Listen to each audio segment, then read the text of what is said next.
Yesterday on the program, I reported on the show that shops belonging to Nigerian traders in Accra, Ghana, were locked up by Ghanaian authorities who demanded evidence of their GIPC registration for general trading. Now, the requirement is $1 million minimum foreign equity, while the registration fee is 31,500 cedis. Now, to this effect, the Foreign Affairs Minister, Geoffrey Onyeama, says Nigeria may have to approach the Economic Community of West African States, Ecowas Court, for a lasting solution to the continuous attack on Nigerian traders in Ghana.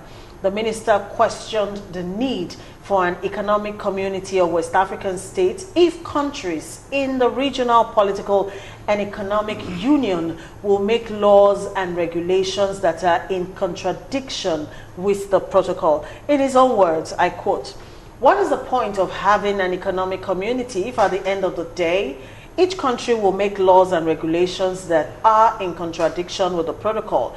That is an issue that needs to be addressed. We have the intention of calling our charged affairs in Ghana for consultation and again to get to the facts. We don't want to anticipate what our actions will be, but we will consider all the options depending on the facts.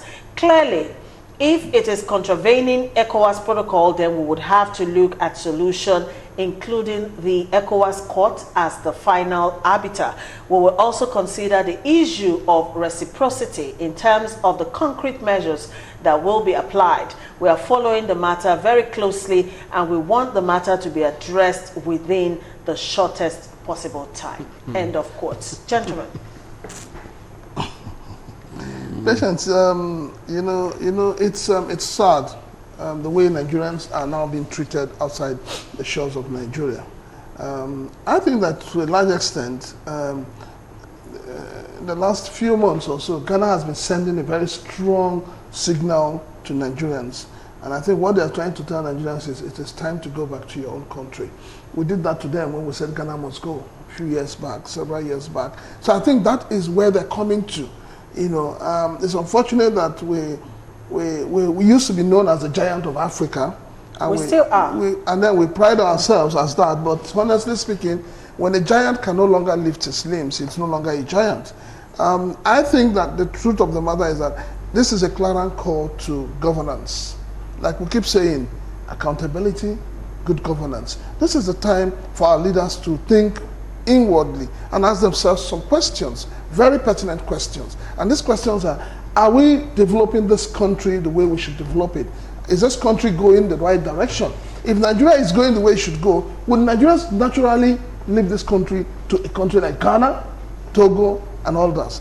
So a lot is wrong, and it boils down to governance. It boils down to even our own environment. It's not easy doing business in Nigeria right now. We all know that. It's not easy. But the truth of the matter is that, yes, people are suffering, Nigerians are suffering in Ghana. And I pray it's not just like every other thing that happens where the Minister for Foreign Affairs will talk about it and it ends there. It's not just saying you're going to go to ECOWAS court or to any court. The point is that people's livelihood is being held to hostage. Government needs to intervene immediately to find a solution to it. I read some of the conditions and I was laughing. No, but Nigeria is so free that anybody can register any business, do any business you want. So I don't understand why suddenly Ghana is waking up from sleep and the first country they want to attack is Nigeria. It doesn't speak well of. It shows that the unity in Africa has been broken. There is no more unity. Chika, was there any unity before? Immediately we lost the Pan-Africanists in Kwame Nkrumah, of recent Gaddafi, Sankara. We lost it. Let me tell you what is happening now in Africa. It didn't start today. It started right from 1960s. And how did it start? Let me give you a background. Nigeria gained independence, and our money, by 1970 we changed to Naira. And our money became what? Stronger than even Britain and US. And you think these ones are waiting, are looking at you. This is somebody they colonized. How can their currency become great. So most of the things that is happening in Africa is external.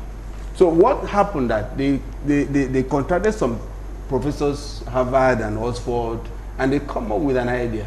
Don't forget that the European Union was formed based on what happened in Second World War.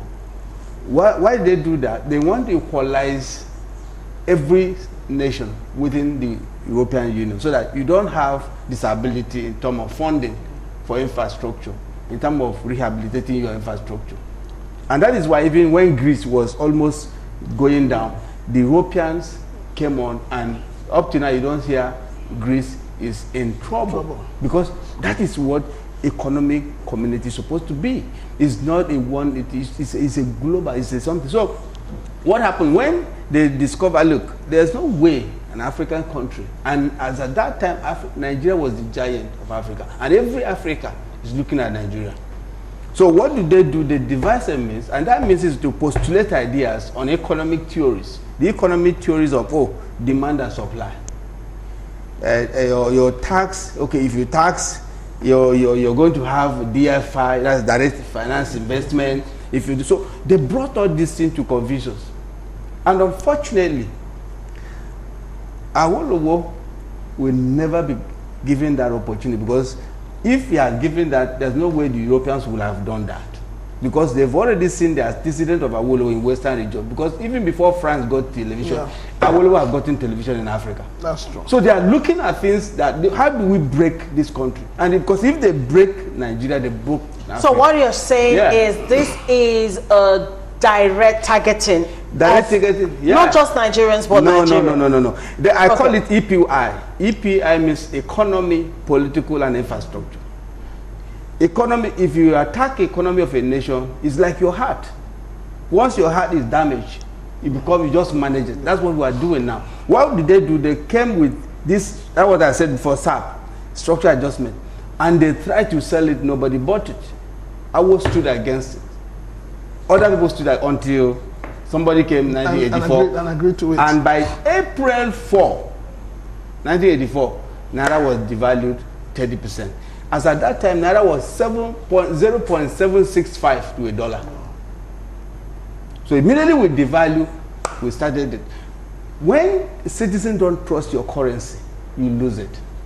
All right, Dr. Maduka, I know you are... no, I'm not trying to give you a background. I know you're a professor. I'm telling you what is happening in Africa. I'm telling you how I'm going to connect it. I'm going to connect it. Please break it down to us.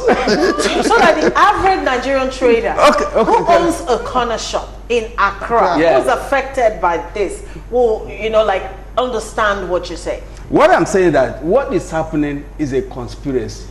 It's a world conspiracy, and the only way they can do it is pitch African nations against Ghana against Nigeria. Just it.